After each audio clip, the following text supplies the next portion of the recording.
everybody. Thanks for joining me over here at the Independent Ink with Mr. Fish. I'm Mr. Fish. What follows is a conversation I recently had with three activist chums that I have known for a while. The first one is Terry Rankin, who, I met him through the work I was doing with Revolution 21, the Roger Hallam environmental group. So this was years ago. Terry and I often get together and just talk about philosophy and the meaning of life channeled through his faith and my lack of faith. And we tend to have a great time commiserating over doomsday. There is some hope in those conversations, but I wanted to include him because he's been around for quite a while, as you'll see from his self-introduction. He'll fill you in on some of that stuff. And then we have Anthony Rogers-Wright, who I worked with when I was the artistic director of sorts for the Cornel West presidential campaign. And Anthony has been around for a long time. You will see his enthusiasm, his passion, and his great verbosity and precision in giving a shit about things. So that is Anthony. And finally, I included in the conversation Natasha Hakimi Zapata, who I worked with at Truthdig for many years. She's a journalist and just wrote a book that is getting a lot of attention. This is It, Another World is Possible. We talk about that quite a bit. So my intention for this was to basically define what activism is, what its application might be given the times that we're in right now. Yeah, it's a strategy session, I guess, with people that approach the question of applying positive change to a dystopia from many different angles. So that's what we talked about. So here it is, our conversation. All right. While Terry cleans his glasses in preparation of white hot rage that is going to be coming out of those eyes. Yeah, I'm going to melt the glass with my. There we go. You're supposed to put those glasses on and say, I don't recognize anybody I'm sitting in front of. All right. So thanks for joining me today for this conversation about activism and what activism is and what we're supposed to be doing with this form of shit-givery, I guess is the best way to put it. And the way I would think I want to start this conversation is I'm going to go from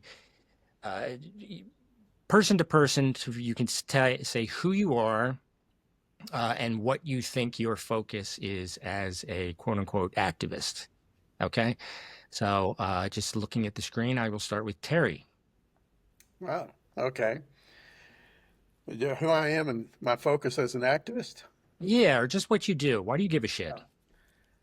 I can't not give a shit is the quick, dirty answer. I mean, I really don't have a choice. I mean, I date my dilettante days of activism were back in the 60s and 70s. And then I was just kind of showing up and hanging out. You know, I didn't really become an SDS or any of that, but I was just kind of hanging around the periphery and having conversations that were fascinating. And then I became a corporate drone for 30 years and finally retired from all that. And then I worked on a doctorate. And in doing my doctorate that I finished in 2019, I was focused on the shit that's hitting the fan, bottom line. And the title of the dissertation I wrote was The End Signs. Are you getting the message? Are we getting the message? And we're not. I mean, the vast majority of us are just simply not. They're going through life eyes wide shut still. And I can't just sit by and watch that happen because I have children and grandchildren. And those are the main drivers. And well, let me interrupt you really quick too, because I'm curious. I don't even know if I know this answer. What kind of corporate work were you doing? I mean, you don't have to get too specific. It's totally up to you. But I'm always curious about somebody who has been in a belly of a beast and how that informs, the production of a beating heart and a human soul that now says, okay, I know what this looks like. I know what I disdain. And again, I'm building out like your corporate job is being the most reprehensible thing. I don't mean to be doing Well, that. it's not entirely, you're not entirely off the mark. I mean, it was 30 years of a IT and AI career, basically.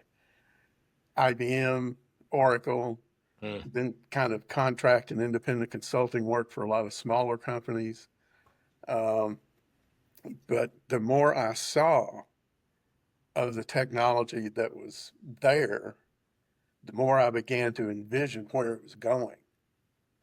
And boy, did And, it end up somewhere. I mean, it and sounds no like you shit. I got mean, out. in 1982, I was sitting in Chicago at one of the first two 1-800 Help Me numbers when we had analog phones with push buttons on them to take Yeah. calls.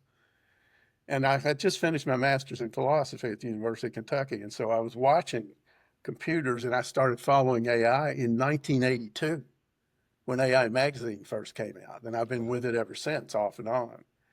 And that was the main thing, was recognizing just the extent. Even then, IBM had the largest satellite network of anybody, bigger than AT&T. And T. Right. And I began to see just how much control and power information and data had and still do. And it's just, I mean, it's gone multiple exponentials beyond where it was then. Yeah. And with what we're facing now with AI, I mean, I'm just talking about the technology. I'm Yeah. not Yeah. talking about the applications and how that's become a fascist regime that's gone global. Yeah. But I saw it coming in the 80s. Yeah. I just didn't have the language, even with a degree in philosophy. I didn't have the language to really come to grips with it. And that's Yeah. what I've been doing since through 10 the last decade. Well, this is a great way to get over to Anthony, just because of what we were just briefly talking about before I hit record. You know, your recent forays into attempting to sort of blow the biggest megaphone in contempt of what AI is about. And again, we can sort of get into that a little bit, but Anthony, tell the folks who you are, and what you've been up to. Yeah, absolutely. Obviously, pleasure to see you, brother. It's been way too long, and reminding me I got to get back to Philly for many, many reasons, including having a meal with you and your amazing partner.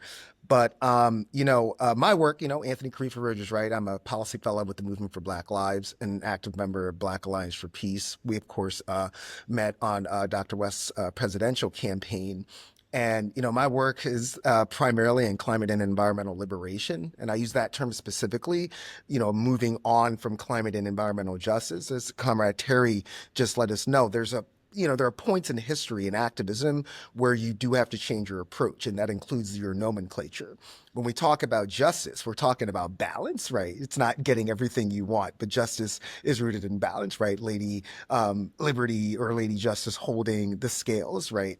But we are at such a point in our planetary and human history, especially environmentally, where everything is so out of balance that it will require liberation until we can even begin speaking about any semblance of justice, right? Like, and this brings me back to people like Amilcar Cabral, the great comrade, and Lumumba and Nkrumah, all of the anti-colonial struggles. It's like we have to liberate ourselves before we get justice. And so that's where, a lot of my work is centered on is climate and environmental liberation, specifically for frontline communities, not just Black, Brown, and Indigenous, but as you know, Brother Fish, I mean, I'm in firm solidarity with our poor white communities, our Appalachian comrades. I am trying to bring us back to the days of Blair Mountain, multiracial, multi-ethnic class solidarity. And, our people, our poor white people in Appalachia are some of the most ardent freedom fighters and climate liberation fighters that I've ever met. And also really forming and the axiomatic nexus between militarism and climate injustices, right? Whether it is in Palestine and Gaza, massive environmental warfare, like just it's all about environmental warfare, right? And we also know that colonization has massive impacts on the natural and physical environment. It always has, and it always will. So this idea that you can't separate militarism from climate action, and this brings us to the advent of data centers and AI. I mean, when you think about and talk about the resource extraction alone, the amount of land it takes up, the amount of energy that's required. I mean, when it comes to energy appetite, these things are obese. That's the only way that we can describe them, right? And then, when we're talking about water, I mean, we are what, like, 4 or 5 years removed from the valiant indigenous-led Standing Rock uprising, and that was the main saying, right? Minnie was showing, water is life, and the amount of water that these data centers, use up. I think the estimate is like for every AI query, you're using about 2 gallons of water, and that is a major problem, for me. The conversation stops, right there when Yeah. we're talking about, water. And as I was just telling you, I just got back from the Great Lakes region. The Great Lakes represent 26% of the world's remaining surface freshwater. Okay. It used to be 15% 10 years ago. The fact that it's gone up to 26% means that we are losing freshwater systems around the world. And so the fact that they are even talking about placing data centers in the Great Lakes region, it's like, no, no, no, no, no. We have to address this, right away. So we are starting something called the Great Lakes Water Justice Initiative, because when you think about the fact that Great Lakes also are the cities that have the highest populations of Black people north of the Mason-Dixon line, right? These are some of the blackest cities in the country: Buffalo, Cleveland, obviously Chicago and Detroit and Milwaukee, all sitting on these Great Lakes. If we don't have a plan in place for what we're going to do to protect that water, and which is to say nothing about the indigenous people all around the Great Lakes region who depend on that water for sustenance and cultural aspects of their life, we're going to have ourselves a real big problem. And then, what I will say is that, to me, AI, big tech, who are forging with big oil cartels as well, it represents, what late stage capitalism is doing to survive. Right. And this is an affront to everything that we care about, consolidation, monopolization, hypercapitalism, massive resource extraction, increased surveillance and increasing of the police state. And then, of course, we know that there is a direct connection between big tech and big genocide taking place in Palestine, right now. The Palestinians are just being killed because they look like someone who IDF, or IOF, I should say, was looking for. So major, major issues, but that informs my work. Climate environmental liberation. You tell me what we can do if we don't have water. You can't make water with AI. Well, that's the thing.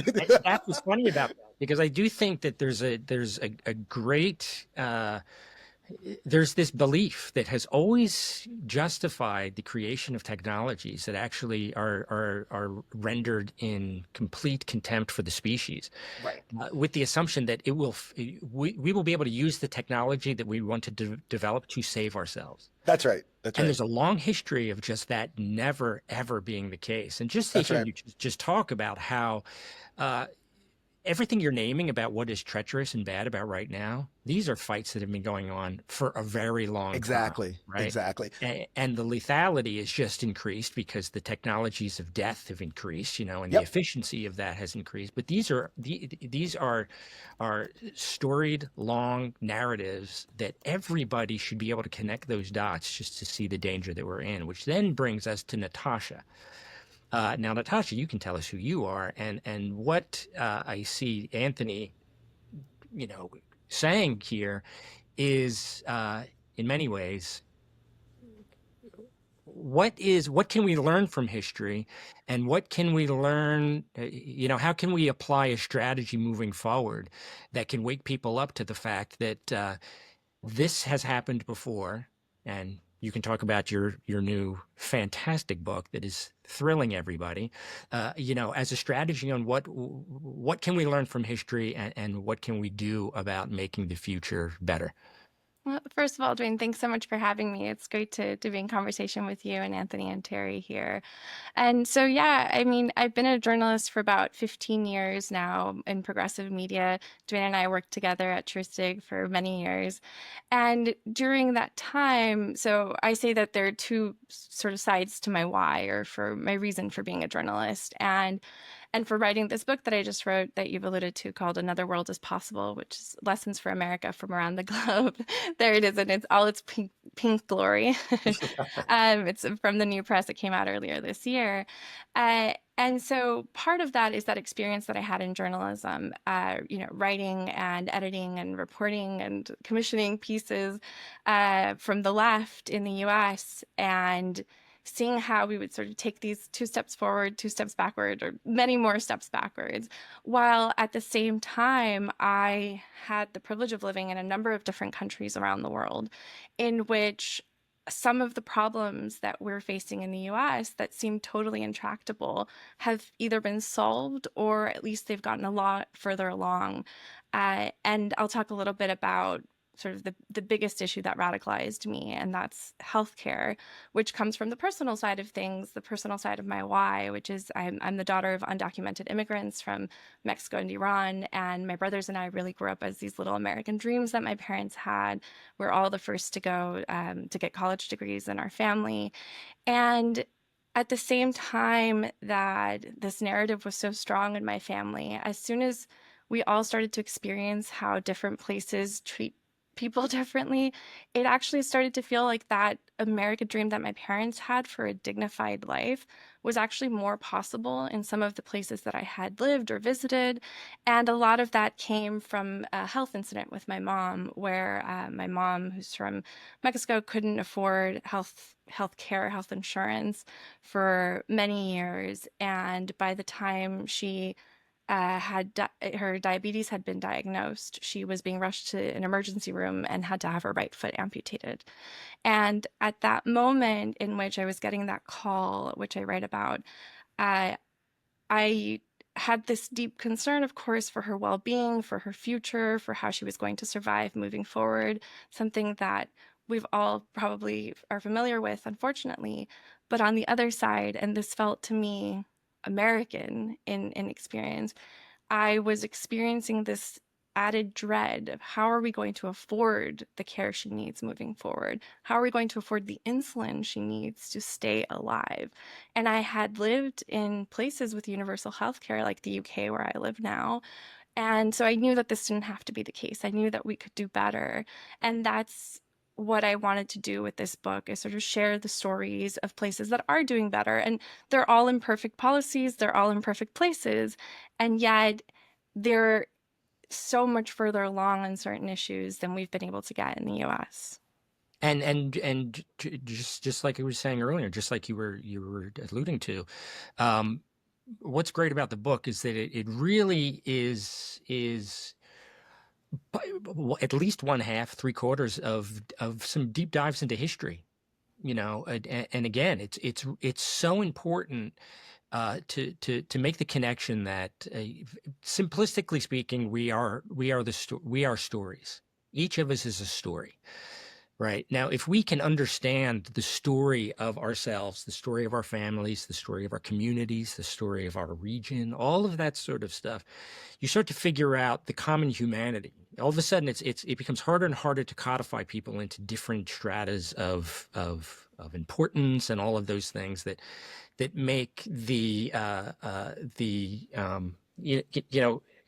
codifying different kinds of prejudices and then justifying them later becomes impossible when you know that we are all human beings that share similar vulnerability and similar needs and all of those things. So that's one of the things also I just want to emphasize about your book is that it really does. It's about the human heart. It's a humanitarian argument.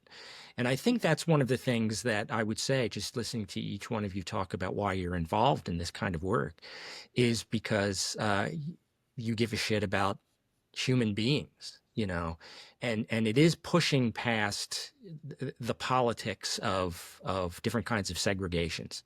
And that's one thing that I find interesting about you, Anthony, is that I think out of for the four of us here, you're somebody who the hats that you wear are interesting to me because on the one hand, you're a really radically humane activist who the fire in your belly is I've not it's there and it's extreme and it's very passionate and it's very inspiring. But then you are somebody who actually interfaces with bureaucrats. You'll put a jacket on and you will put your glasses on and you will go talk to people on the state and federal level and you will sort of speak in their language, not losing any of the fire that you have inside of you. But it's sort of the lingual component of what do I have to say? How do I have to say it? How do I serve the moment that I'm in right now to get the best result for the greatest number of people who are suffering? And I find that interesting. So if you can just talk about that as something that you have developed a great deal of from my perspective, a great deal of expertise doing, and how hard is that? How easy is that? What does that mean for your mission? How frustrating can it be, and how rewarding can it be? I know it's Well, a yeah, lot. it definitely requires a lot of compartmentalization, for sure. I mean, kind of like Comrade Terry, my background was originally in like more corporate environmentalism, right? Like writing documents for the National Environmental Policy Act and California Environmental Quality Act.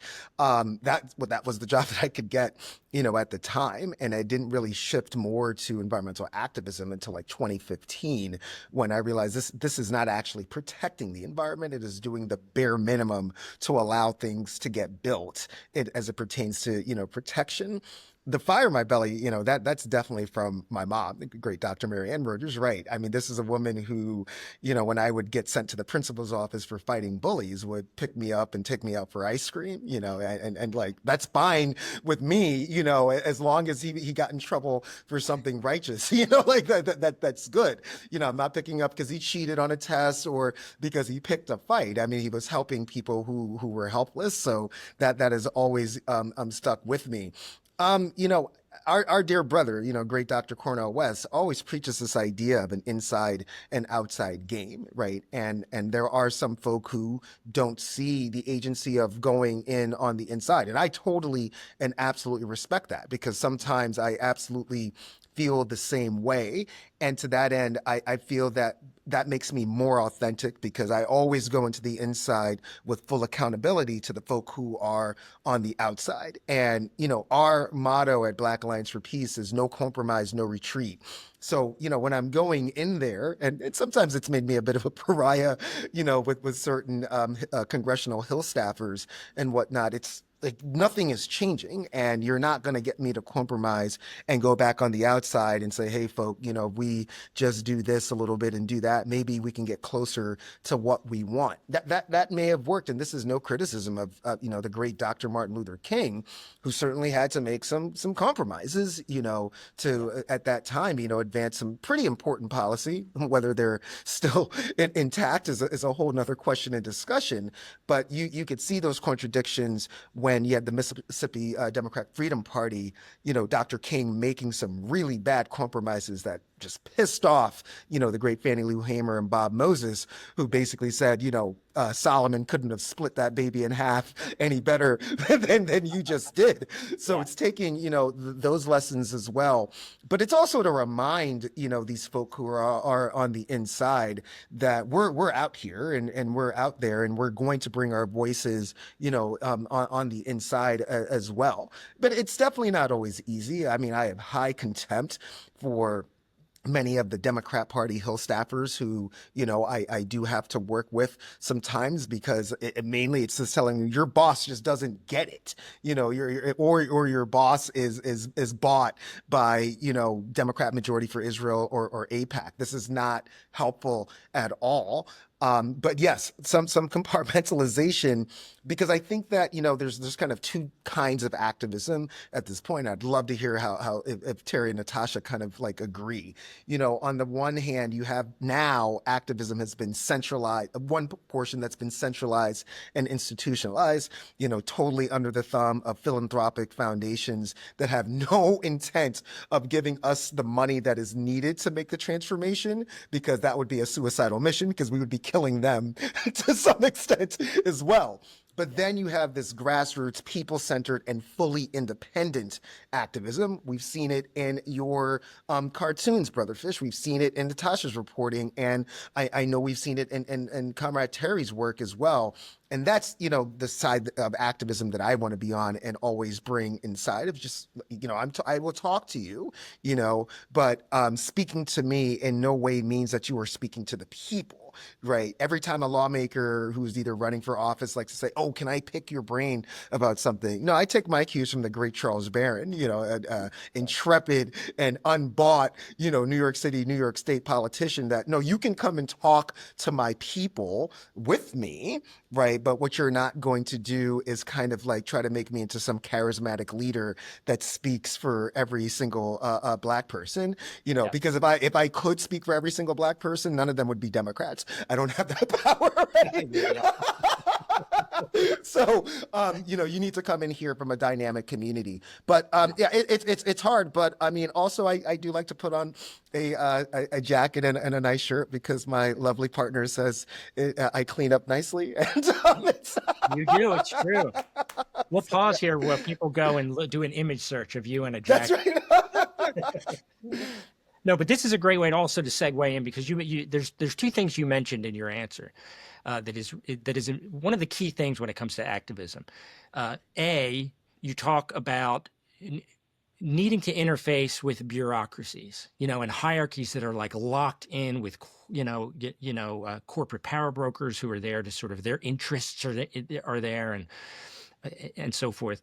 So you're stepping into a situation where the parameters of the discussion are sort of set, right? And you've got to go in and figure out how to navigate with a more humane voice and try to sort of like resonate something, inside of those spaces. Also inside of there is that question. It's always been very interesting to me, and also very, very depressing, is how can we finance a way to save the species? Do you know what I mean? To where there's a Kurt Vonnegut quote that I've always liked, which was, "We could have saved ourselves, but we were too damn cheap." Right. So if the scenario involves an economic model that can support justifying being decent to each other, being kind to the environment, looking to a future that is habitable by human beings, that's a kind of existential illogic that really needs to be looked at. And this is when Terry and I have had these conversations for years now. And Terry is somebody who you can see the frustration on his face, because he and I do a very similar thing. We contemplate these issues from a perspective that does not want to figure out a strategy. We want to figure out, what does this really mean? He does it through his faith, and he does it through his philosophical curiosities.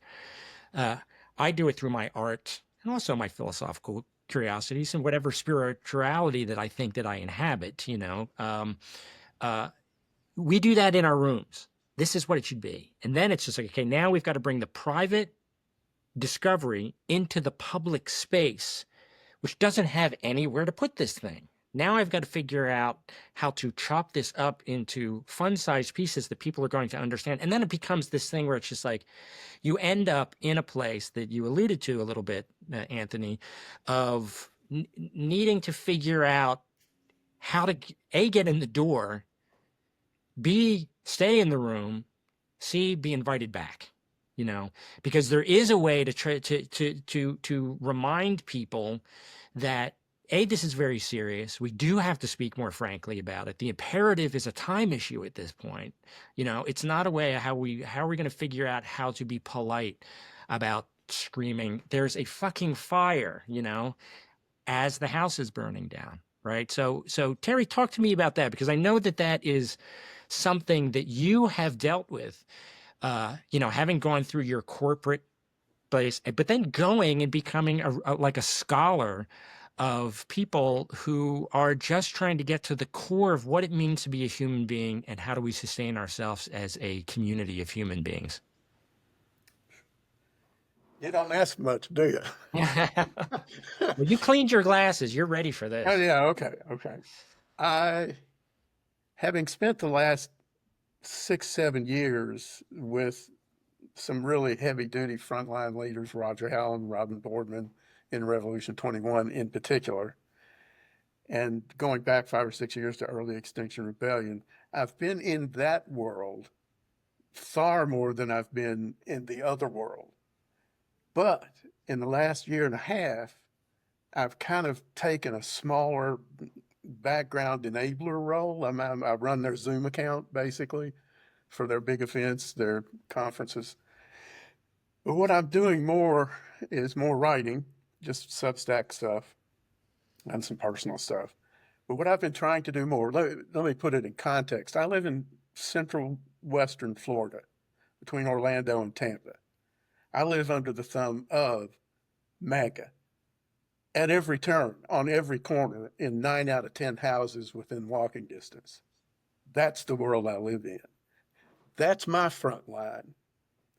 And just yesterday, I know my 4 neighbors on the 4 sides of our house. Just yesterday, I spent about an hour and a half, first time that I've gotten to know the one that well next to me. This is where I'm at work today, is that one-on-one, how do I touch you without talking about anything? Because that's what has to happen, I think. If I can't get in a situation face to face with somebody, and Fish, I've never met you face to face, ironically, Yeah. but we've become BFFs, Right. So, but getting in a room one-on-one or one-on-two or three, where it's small enough that people have to be opened up, they have to talk, they have to answer, they have to ask. One at a time, one voice, one exchange, and it's like skating on glass with saws on your skates because you're going to put scratches in the surface. Right. And it's delicate. You don't know how thin that glassy ice is. And we spent an hour and a half talking, and we talked about a couple of things where you could begin to feel differences. We didn't name them. We didn't go dig into them. We didn't pick at them. But you just begin to feel that they're there. In the next conversation, we will name a couple of them probably. Right. Excuse me. Odds are they'll be political. Right. Odds are they'll be spiritual. Odds are that, because being a Christian, yes, but I'm closer to Hedges than I am to Cornell. In that sense, okay? I'm more of the Christian anarchist than I am I don't like the word proselytizer, but Brother West is really a proselytizer, You can't not feel his face when you're even online with it. Love the man. But anyway, here's what worries me. What worries me is what I saw happen in Rev 21, Hallam and Boardman. Brilliant activists, both of them. Hearts as big as the planet, and love unconditionally for anyone and everyone all the time. But two people cannot lead a movement. I firmly believe that. You have to have three. Otherwise, there's no tiebreaker. And you can't have a lot more than three because you have to have, don't want to say control, but you have to find a dynamic among at least three people that generates what I call resonance, harmony, and synchrony in the surroundings, whether it's just the three of you or the 3,000 or the 3 million. If you don't have some kind of resonance, harmony, and synchrony, almost beyond description, just a felt truth and reality about who you are and what you're about, Getting to that is the challenge because right now, sorry, I need some water. Right now, in the activist community, in my experience, everybody wants to be an influencer. Right. Everybody wants their ideology, their values, their demands, their principles, their mission, their purpose. And that's just what corporations do. Right. Well, So we have this corporate model of activism, yeah. and it ain't going to work. Right. Well, this is and so this and so I want to put this to Natasha, and then we can sort of. I don't mean to keep going from one to the next and everything. I'm sort of. I hope I'm not killing any conversations that could be. I'm going to get some water. I'll be right back. I can hear you. Okay. But it's in your book, Natasha. There is the seismic changes that have contributed to making things better for a community have a certain groundswell feature to it. You know, yes, there is leadership. You know, yes, I understand that keeping just in any sort of organization, allowing for the implementation of an agenda of a mission. Yes, if we can keep it somewhat focused, that is key for an implementation of an agenda. But at the same time, there have been very meaningful shifts in societies that had to do with the removal of those kinds of strategies and allowing a community to recognize something that exists without a bureaucracy or a hierarchy giving them permission to experience. I've brought this up in different discussions where when I had a classroom, I would talk to my students about this. Many of which, this was at the University of Pennsylvania, and I would always ask, how many people have done activism work? How many people have gone to a protest? One or two, right? This is a privileged community, right? And I'm always curious to test the pulse of a privileged community when it comes to how they see human rights, what they're allowed to do, free speech, academic freedom, all of those things. And it seems that, middle class, privileged people up above that have this idea that rights are given to them and then they enjoy them.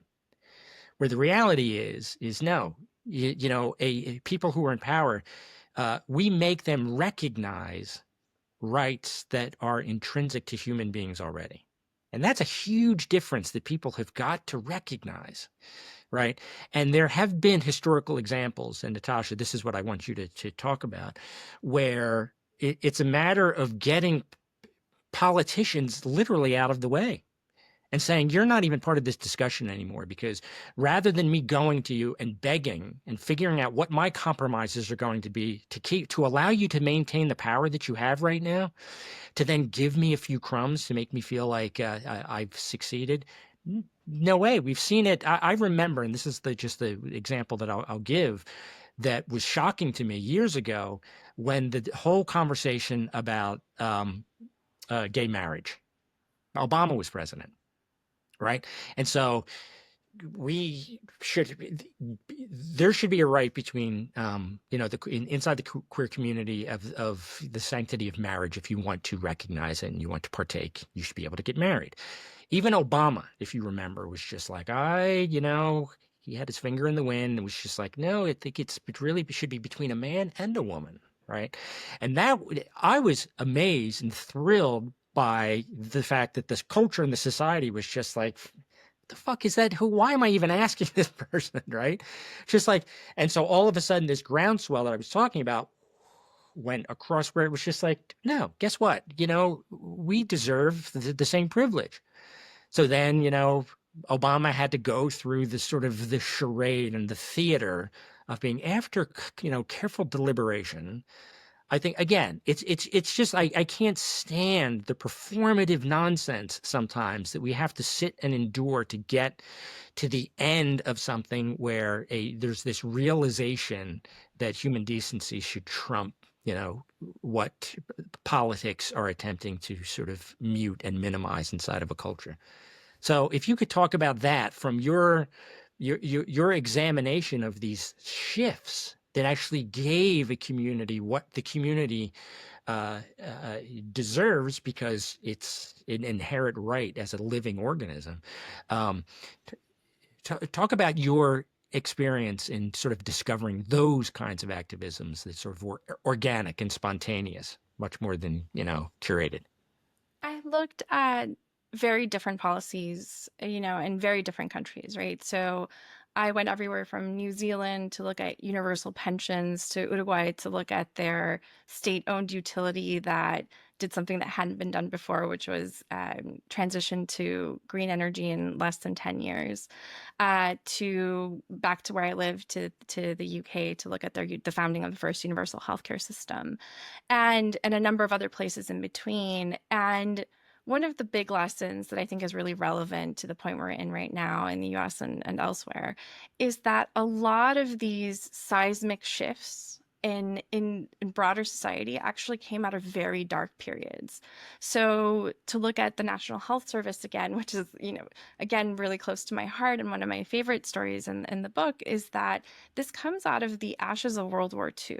You have as a Britain that has been totally devastated by war. And rather than continue with the right wing Tory party under Winston Churchill, which had led them through World War II, they decide to vote them out and vote in the first Labour government. And this direction that it led the country on, and things have shifted unfortunately back to the right in many ways in the UK, but that led to the founding of the National Health Service, to these amazing public housing projects throughout the whole country, and a number of other incredible, what we would consider sort of radical left-wing uh, policies to be implemented. And one of the big things that I learned from that is that so you have these great solutions that can come out of these really dark periods in which people feel the solidarity that we should always feel that we are materially in this together. But those moments really highlight that. And then I think what then continues to highlight that are universal programs. And so I was a big believer in universal programs before I started this book, but I'm a much bigger believer now in that I've seen that they're not just more effective, more efficient, more, less wasteful, but importantly, they act as these what Robbie Nelson from Democratic Socialists of America would call vehicles of solidarity, where again that material reality. If you like in Finland, if everyone has to send their kid to the local school, we're going to make that local school the best possible school. And you had in Finland, teachers and parents fighting for this type of education, for a universal public school education system that was equitably funded and that actually gave more attention and more funding to students who needed it, which was a really radically different approach from what other countries took at a time in which they had very few resources. They really decided that this was the way to go, and they invest in their education system. Coming back to the UK and the National Health Service, I've reported on for The Nation how over the years, especially since the 1980s, since Margaret Thatcher, but under Tony Blair and subsequent Labour governments as well, you've seen an underfunding and a stealth privatization of this once incredible system. And although it's still free at the point of delivery and funded by general taxation, sort of the core principles of that universal healthcare system are still there, it has so many problems linked to these issues that I'm talking about. And so the other lesson that I learned there is that even when you have these really wonderful things, you're going to have to keep fighting for them. And you have unions in the UK who are fighting to to reverse this privatization and underfunding in the NHS. You have civil society groups and activists who are, like Keep Our NHS Public, that are every single day highlighting how this is happening, especially when people can't feel it directly, because again, they're still getting quality care free at the point of delivery, but so maybe don't realize that their ambulance service has been privatized and what that means. That if that it, the end the fight doesn't end once we have the policies, that we have to keep going, and that there will be no end to how people or parties or moneyed interests especially will try to take these things away, no matter how beloved they are. Well, it's an interesting thing that you bring up. A couple things and I loved the way you talked about the necessity for solidarity, like places where we can meet and exercise our solidarity with one another. Uh, Being in the States, that's a very serious point to make, because for a couple of different reasons. Uh, One being, answer that question: if you live in America, where do we gather to demonstrate our common humanity? It becomes harder and harder because there is the elimination of the middle class uh, has ha, has I would say it's a reason why the arts community is so largely defunded. I would also say I would even say it's the reason why so many philosophical departments in colleges are being gotten rid of. Colleges are now about, and universities are about job prep. It's not about different kinds of explorations that they traditionally have been for. Same thing happening with journalism. I mean, Natasha, you know this very, very well. The fact that there are 4, 5, 6 corporations controlling all information that we get, we're finding these different ways for independent journalism to survive. So, all of that said, this becomes for me a question of what is happening with the culture. Because if we can use if we had a place where we could apply our values, celebrate our values, and then signal to people who, find those values frivolous or unnecessary, that they are part of us, then it's not even so much of like, how are we going to fight to maintain them? It becomes the new normal. Right. And I talk to those of you who have had conversations with me about this. I am a student of the late 1950s, 60s, early 70s. For me, that's when that generation did not look for the permission from politicians. It was just like, we are going to inhabit the world that we live in, and we have fashion. We have, the feminization of society. You have the civil rights movement, right? And all of this stuff, it had a soundtrack. It had music, had the involvement of the arts community, it had theater, film, all of these things to sort of be like, yeah, isn't life a great jazz experience?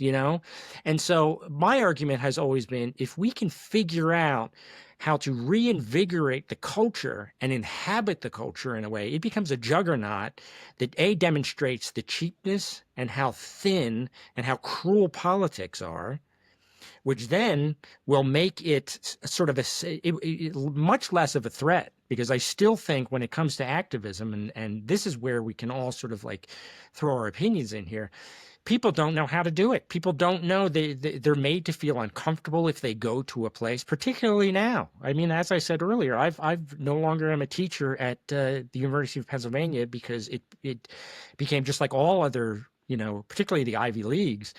You show up and hold up a sign that says, peace. God forbid you hold one up that indicates there's a genocide happening in Gaza. If you're a student, you might not even graduate. If you're a senior, you'll have your job rescinded, right? So there are these penalties that are being demonstrated for people who just really want to create a future and a present that says life is worth living. You can say that that's that's a political act, but I think it's wrong. I think that if we just focus on celebrating what life is about, and then make ourselves recognize the fact that, again, that we're precious and we're worth saving, we become ultra sensitive to the bullshit that we're slowly accepting as normal. And I don't want that to happen. So if you guys want to talk about what your opinions are on that, I would love to hear them. Yeah. I mean, I'll start because I have to lift up our dear sister Natasha's work on an issue that's near and dear to me. That needs to be transmitted even more. And I'm actually going to ask Natasha to come onto my program as well to talk about this at length. But Natasha produced an article in The Nation, and it's journalists like Natasha and Wen Stevenson that still give me faith in The Nation, I will say. But Natasha wrote this piece on what's happening in a small, little known South American country with a beautiful capital, Uruguay. And that the fact that they're 97% renewable energy, right? This is a piece that you would think would be making headlines specifically in the so-called US climate movement, right? And I call it a so-called movement because it's more of a network than a movement. You know, here we are purporting we want 100% renewable energy by 2050, which is far too late, by the way.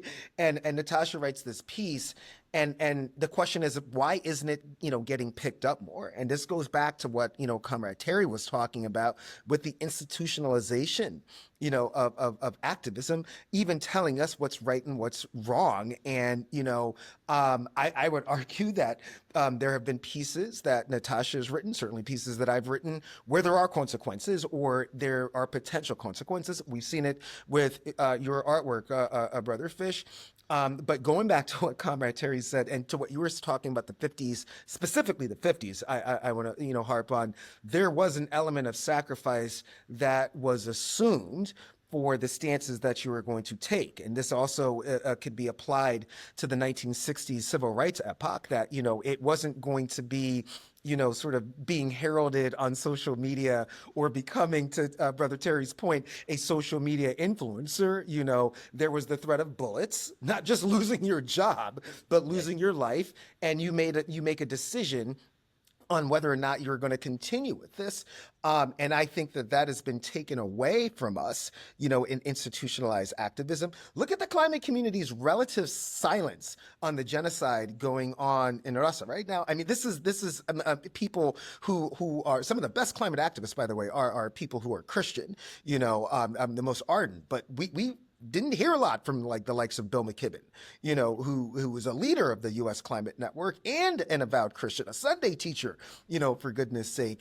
And as we got closer to the 2024 elections, it was kind of a bulletin was sent out. Oh, let's not talk about this too much because we have to win an election. And it's like, guess what? By not talking about it is a big reason why you lost that election, amongst many other reasons that we don't need to get into.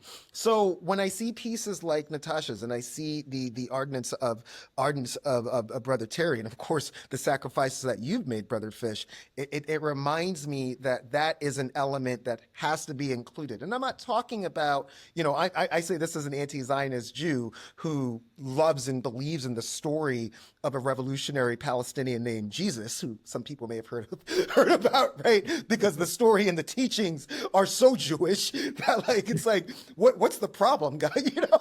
Some of my other fellow Jews, it all makes sense to me.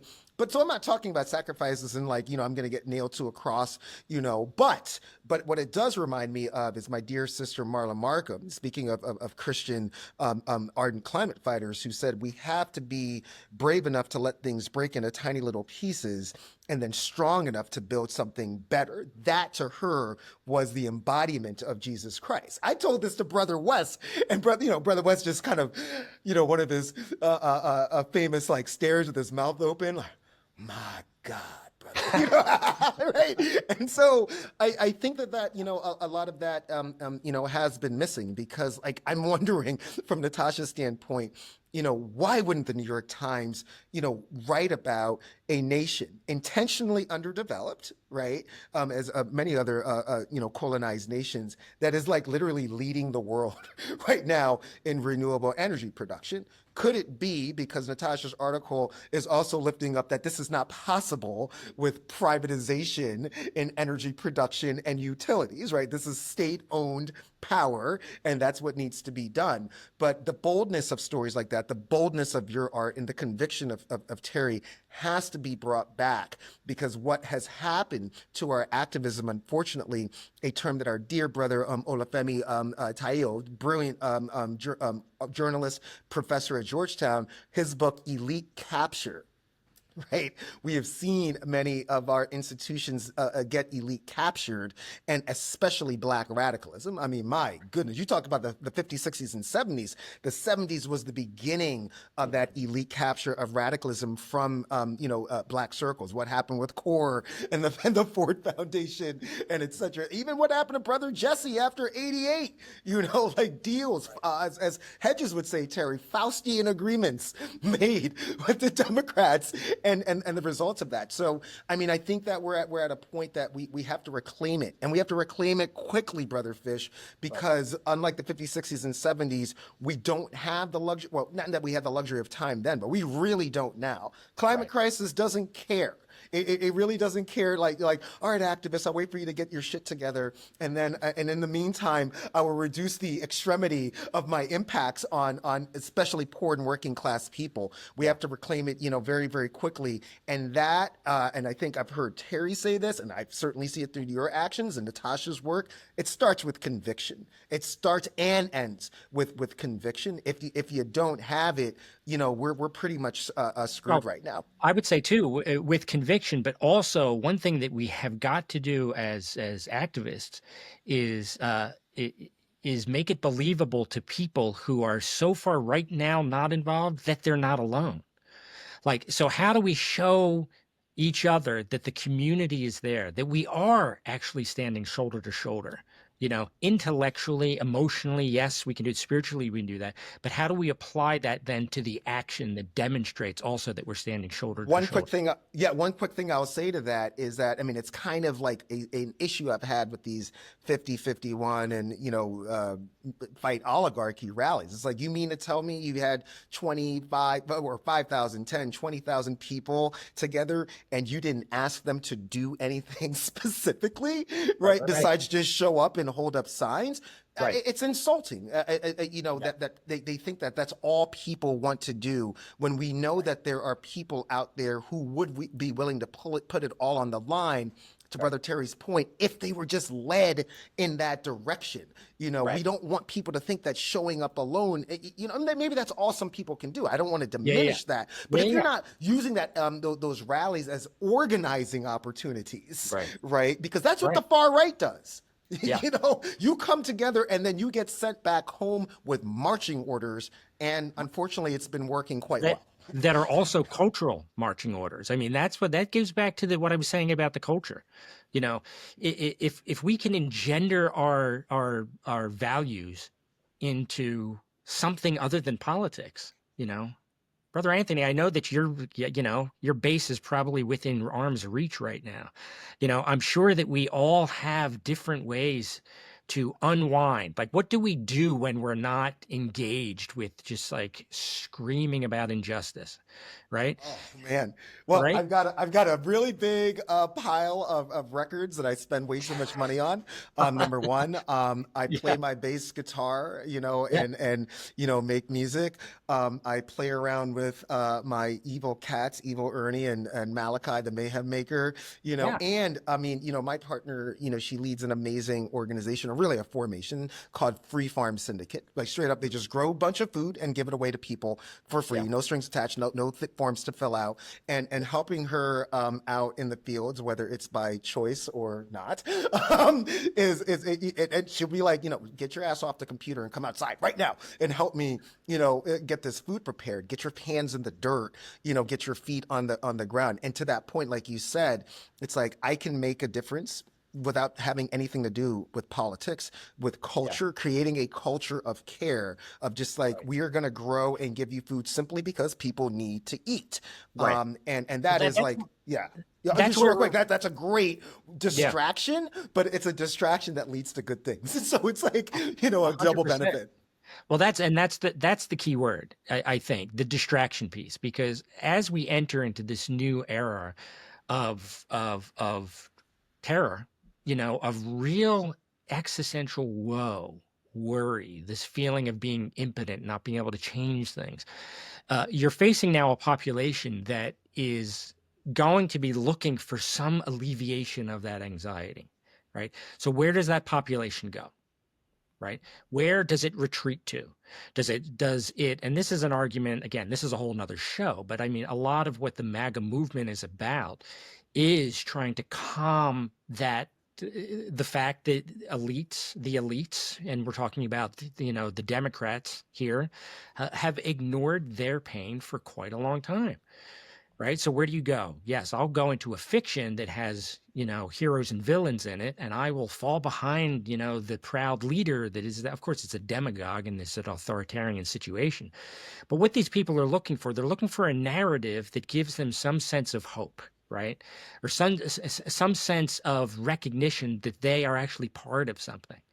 So that's, I think, again, one of the things that I think that we all, not to pat all of ourselves on the back here, but I think that that is a through line through much of what we are trying to do, which is, yes, there is the politics, but what is the real story under this? I see you for something other than a political pawn in in a game that is being fabricated by people who are disgusting.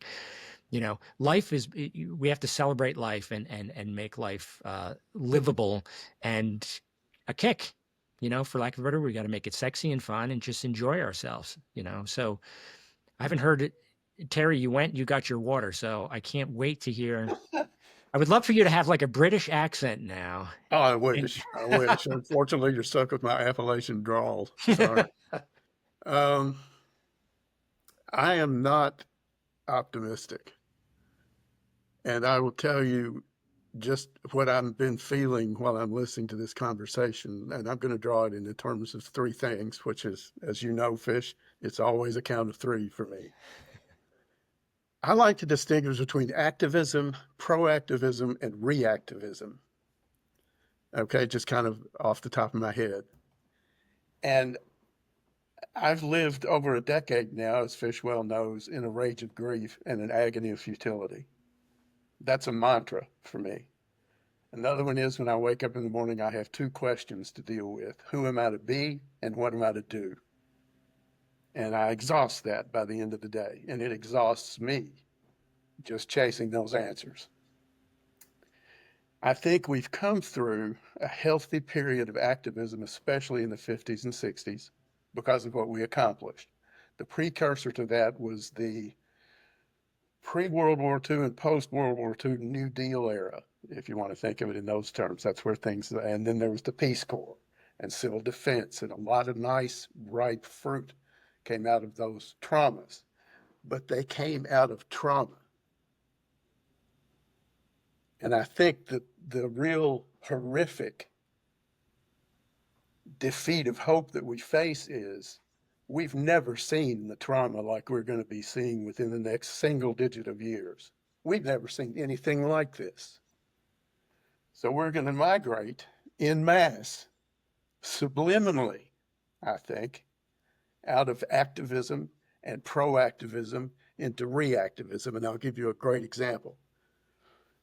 We moved here into this neighborhood where I'm just barely, after being here 3 years, beginning to get to know my neighbors, because we all are aware of the differences that alienate us and we can't talk about them because it's a red state. And we had a hurricane. Now I live in Florida. Hurricane season is already beginning. It hasn't even begun to hit yet. But we had like a category 3, 4 hurricane right after I moved in. We moved in here, blew off part of our roof. I didn't know anybody. All 4 of my neighbors came over and picked the pieces of the shingles up off the ground, climbed up on the roof and put it up, because I can't climb up on a roof at my age. I mean, trust me, I'm going to fall and break a neck, which might not be a bad thing.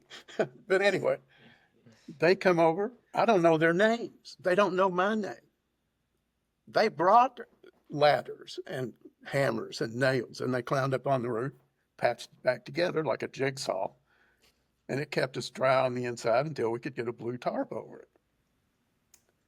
That's reactivism. And that's the spirit of community that we want to reach. But we can't tap into it. It has to get our attention. And that's what's going to happen. Right now, we don't have to persuade anybody. We probably can't, 99 times out of 100, change anybody's thinking, motivate them, activate them, awaken them, and all of that. I've given up on trying that. I'll just be honest with you, because I know before I can make that happen one-on-one or in mass, we're going to have a hurricane. And after that hurricane, we're going to gather at the guy's house who had a generator and thank him. You see what I'm saying? I do see what you're saying. Nature is winning this argument Yeah, for yeah, us if we'll get out of its way. yeah. That said, I think that everybody's light comes on at a different time. I do think that there's certain things that we can't predict as far as what is going to engender some sort of change that is then going to become, uh, you know, viral, applicable, and useful. I mean, because prior to, you keep getting, back to Natasha's book, prior to Natasha's book, and one of the things that many reviewers have said is it's it's a very necessary book, and it's so obvious that it should have been written already. So when it comes to sort of like common sense and practical knowledge and stuff, I think that we do.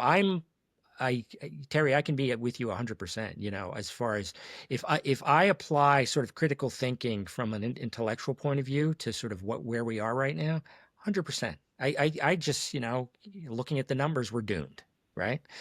That said, there is something inside of me. I wake up every day with a great deal of optimism, because there's something about living for me that I try to live as incrementally, circumstantially as I can.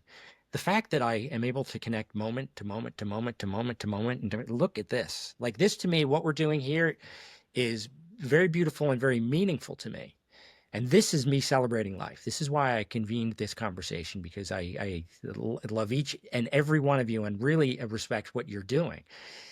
This to me, the fact that the world has not blown up yet during the course of our conversation, to me is a reason for optimism. Now, if I can string enough of those things together, look for the camaraderie of other people who also can feel that, because all we have is the moment that we're in, string this together, make this a meaningful thing, then the treachery, I can only hope that's all that I can do, will fall away, because it's going to become useless to each incremental person that gets involved with this kind of caring. And you experience it in your yard. You didn't know that was going to happen. That was a surprise to you. So if we can create circumstances where people can be surprised by the charity of other people, give other people the grace and the ability to demonstrate that their love and concern for their fellow human being, because that also feels good, then I like to think that that is intrinsic to who we are. When our behavior to sort of ignore that is something that we're taught. I think that the things that we don't have to be taught is the fact that our life is worth caring about, and our community is worth supporting and loving, right? I don't One of the things, learn that's at the center of me. well, I resonate with that, Fish. I really do, because here's the contradictory side of my right brain at work, thank God. One of the great mistakes that I think culturally and socially in the West we've made is social Darwinism. And that is a monstrous beast that is devouring civility and giving oligarchs and corporatists the power they have. Well, my favorite go-to philosopher, Charles Sanders Peirce, wrote a paper in the early 1900s called Evolutionary Love. And it was a counter-argument against Darwin. And this is an American philosopher who wrote this. And his whole thesis in that essay on metaphysics is the power, the force, the energy of nature is unconditional, agape love, not eat or be eaten, not kill or be killed, not the fittest, survival of the fittest, none of that. He called it the gospel of greed. That's social Darwinism. Right. Now, that's what gets me, like you were describing, Fish, that's what gets me from one moment to the next through that rage of grief, through that agony of futility, is where I can, especially with my family, especially those grandkids, find that little spark of unconditional love in that moment. And that's enough. That's enough. And you're right on point, all three of you, when you point out that if we can fan that flame around that spark communally, we'll at least die well. Well, let's end this then with not with that specifically, but you're going to. So what I'm going to ask then is just a way to sort of end everything is uh personally, like, what is your strategy moving forward right now, given everything that we're doing? Okay.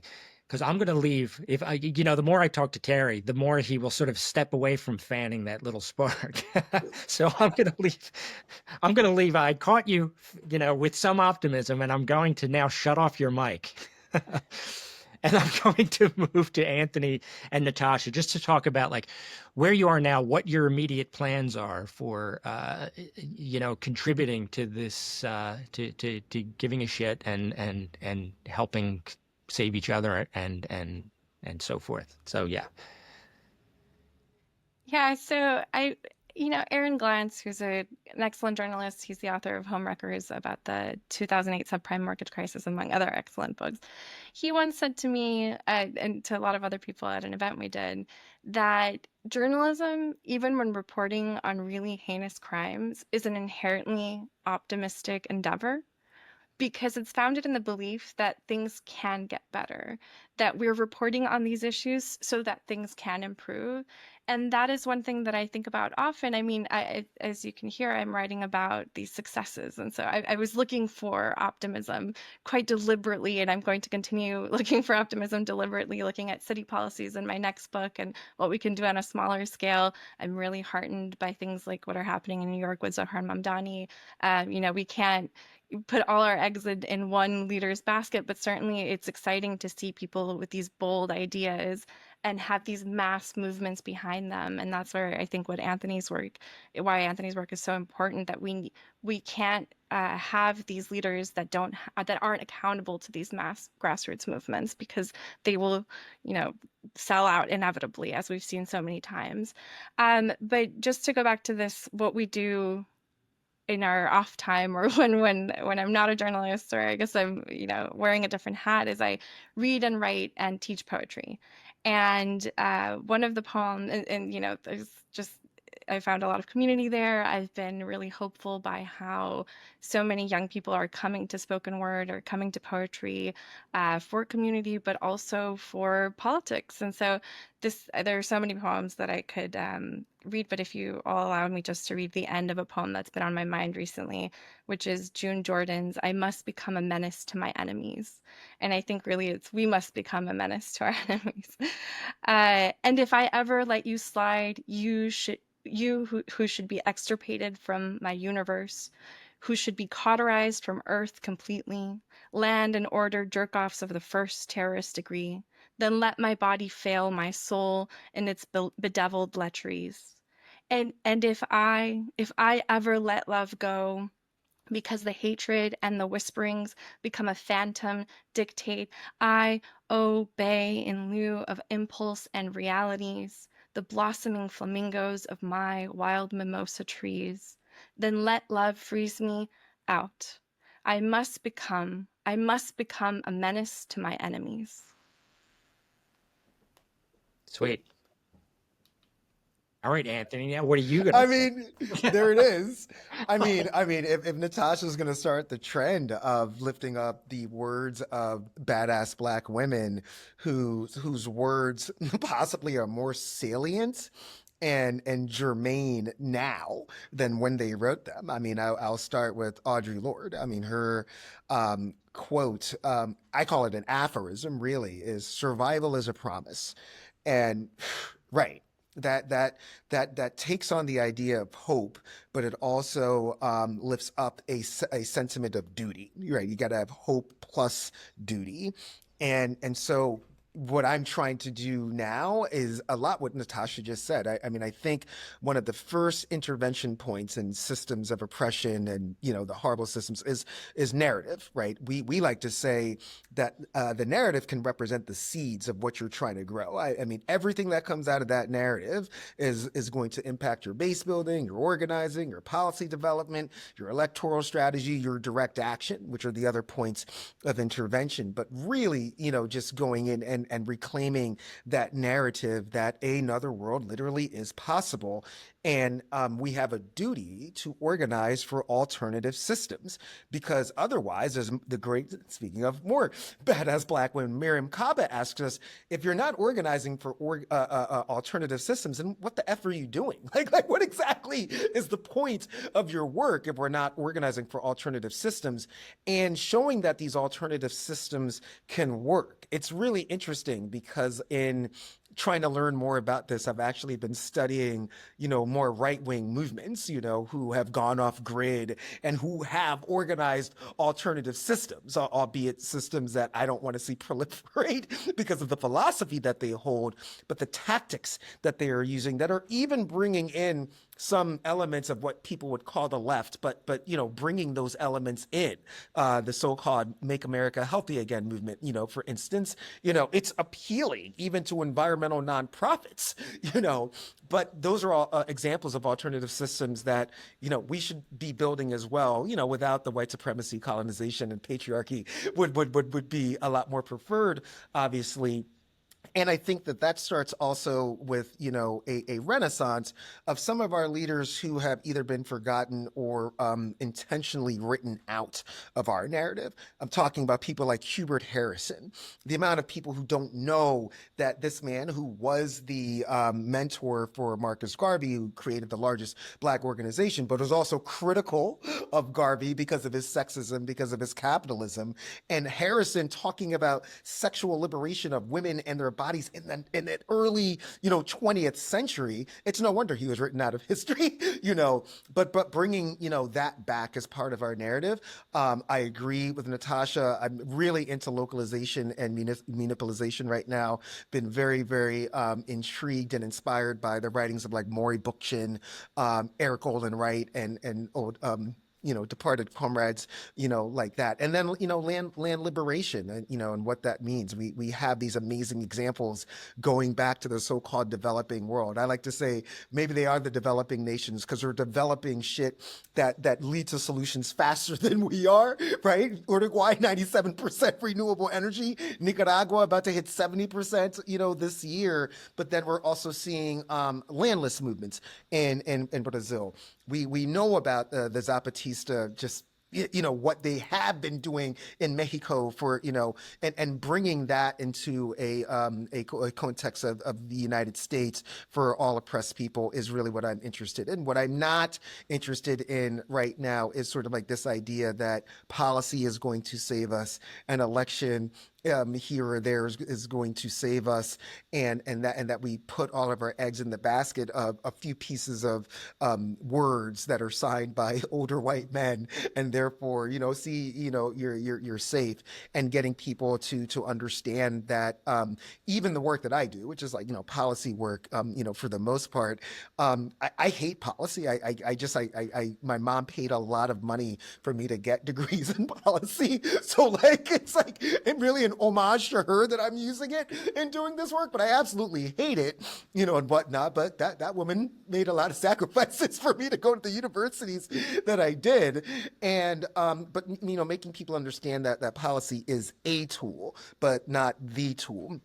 To what Terry was just talking about, you know, the mutual aid, you know, is going to save us more than any policy, and certainly faster than FEMA. Terry's probably still waiting on FEMA, you know, to make him whole again.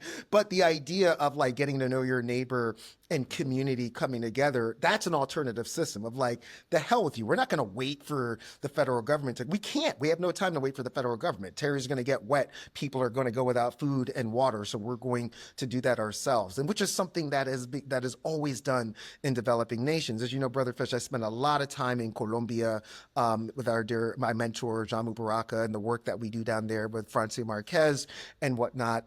And he was just explaining the differences during the pandemic or the height of the pandemic there. It wasn't competition of people not saying to each other, oh, eggs are going to be, here, like, don't tell anyone else. It was literally kids riding their bikes in neighborhoods and saying, this store has eggs today, or this store has this today. And so everybody, knew about it. And that sense of community is what's going to save it. One of Natasha's colleagues at the Nation, when Stevenson, his amazing new book called Learning to Live in the Dark, just talking about how depressed he's been in the height of this climate crisis. But the challenge for him is, what do we do to retain our collective humanity? That's all that really matters, at this point. Not a grand piece of policy, Green New Deal, not more wind turbines, not more solar panels, although we need a lot of that as well. But our collective humanity, that is not retained, then it doesn't matter. And I'll lift up one last badass woman before I get off my soapbox. I mean, Rosa Luxemburg, socialism or barbarism. And then, that's becoming a lot more true these days. We're starting to see that Karl Marx and Lenin weren't just, really good writers and political thinkers, but they were actually quite prescient as well. Right. And I think, bringing those lessons to not just like my community, but, and I'll end on this, is that my biggest goal is to help people to remember that it's going to take a multiracial, multi-ethnic, intergenerational, collection of people in order to usurp what we're dealing with right now. Like, there has to be Black liberation, but there can't be Black liberation if there's not liberation of all poor people, right? There has to be Indigenous liberation, et cetera, et cetera. So that's really the thing, is breaking down these damn and annoying silos that have been put up purposely by our institutions to separate us and prevent us from building, collective power. I got into an argument with Bill McKibben, who I, named earlier, because he had said something once about, the People's Climate March that took place in New York, I think it was 2015, 2016, where he said, we don't want this to be another battle for Seattle. And I was like, the hell we don't. You know what I mean? Like, what do you mean we don't want it to be another battle in Seattle? We have 500,000 people here. Now is the time to make it another battle for Seattle, where we did see this conflation of labor, environmentalists, women's rights groups, Black liberation, Indigenous and whatnot. And then we were separated by 9/11, unfortunately, but bringing that, back together in an authentic way, where people can still retain their identity, which is everyone's identity is beautiful, but bring that identity into service of something much larger than a singular identity, but a collective identity for liberation. It's all about the collectivity. I mean, it's all about the community and keeping each other close and listening to each other and keeping our minds clear and our hearts full of love when we can. All right. So thanks, you guys. Thanks for chatting with me today, and let's stay in touch and go save the fucking world.